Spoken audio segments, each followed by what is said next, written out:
बेस बिटिआरनि मावफुं सोद्रोमा रनजित बसुमतारीनि सुबुंथि अनसायनाय खैफोद आंखालनि नखराव सौहैदों बिटिआरनि हाग्रा बिफाननि मावफुं सोद्रोमा रनजित बसुमतारीया दिनै चिरां जिल्लानि दरगाव आस्राबारियाव थानाय दुखुथिया नखराव सौहैदों मावफुं सोद्रोमा रनजित बसुमतारीया बे गामिनि खोरोमदाव बाग्लारि मुंनि सासे सुबुङा देहायाव अन्थाइ जानाय आरो पेरालाइसिस जानायखौ खौरां लाहैयो बेनि उनावनो गुबुन सासेबाव बिरेन खाख्लारिनि केन्सार बेरामजों भुगिनांनाय सुबुंनि देहा हालोदखौ खौरां लायो आरो मावफुं सोद्रोमा रनजित बसुमतारीया बेरामजों नाख्रेबजानाय बिसोर सानैखौ थाबैनो देहा फाहामनो बिथोन होयो।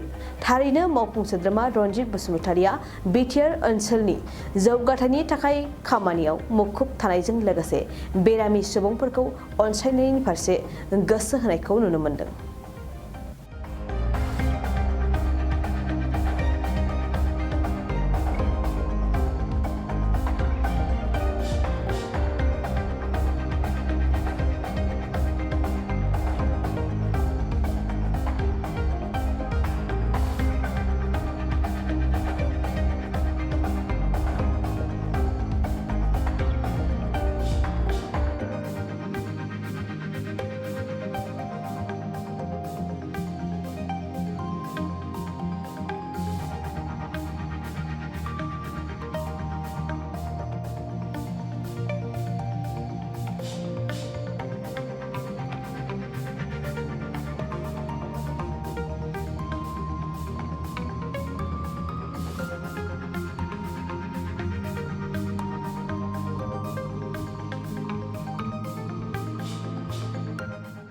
गोजोनथाव खौरां बङाइगाव मेरिडियान किया मटर्स श'रुमआ नोंथांनो लाबोदों गोदान अफार।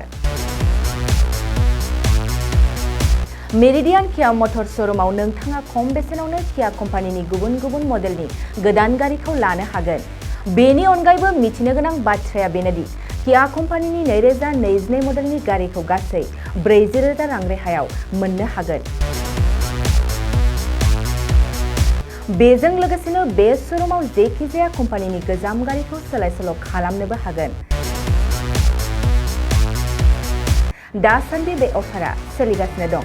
मेरिडियान किया मटर्स श'रुमआ सा बङाइगाव साफागुरि र'ड आगराला देहा फाहामसालिनि साखाथियाव थानाय महामाया हटेलनि अपोजिट साइडआव दं।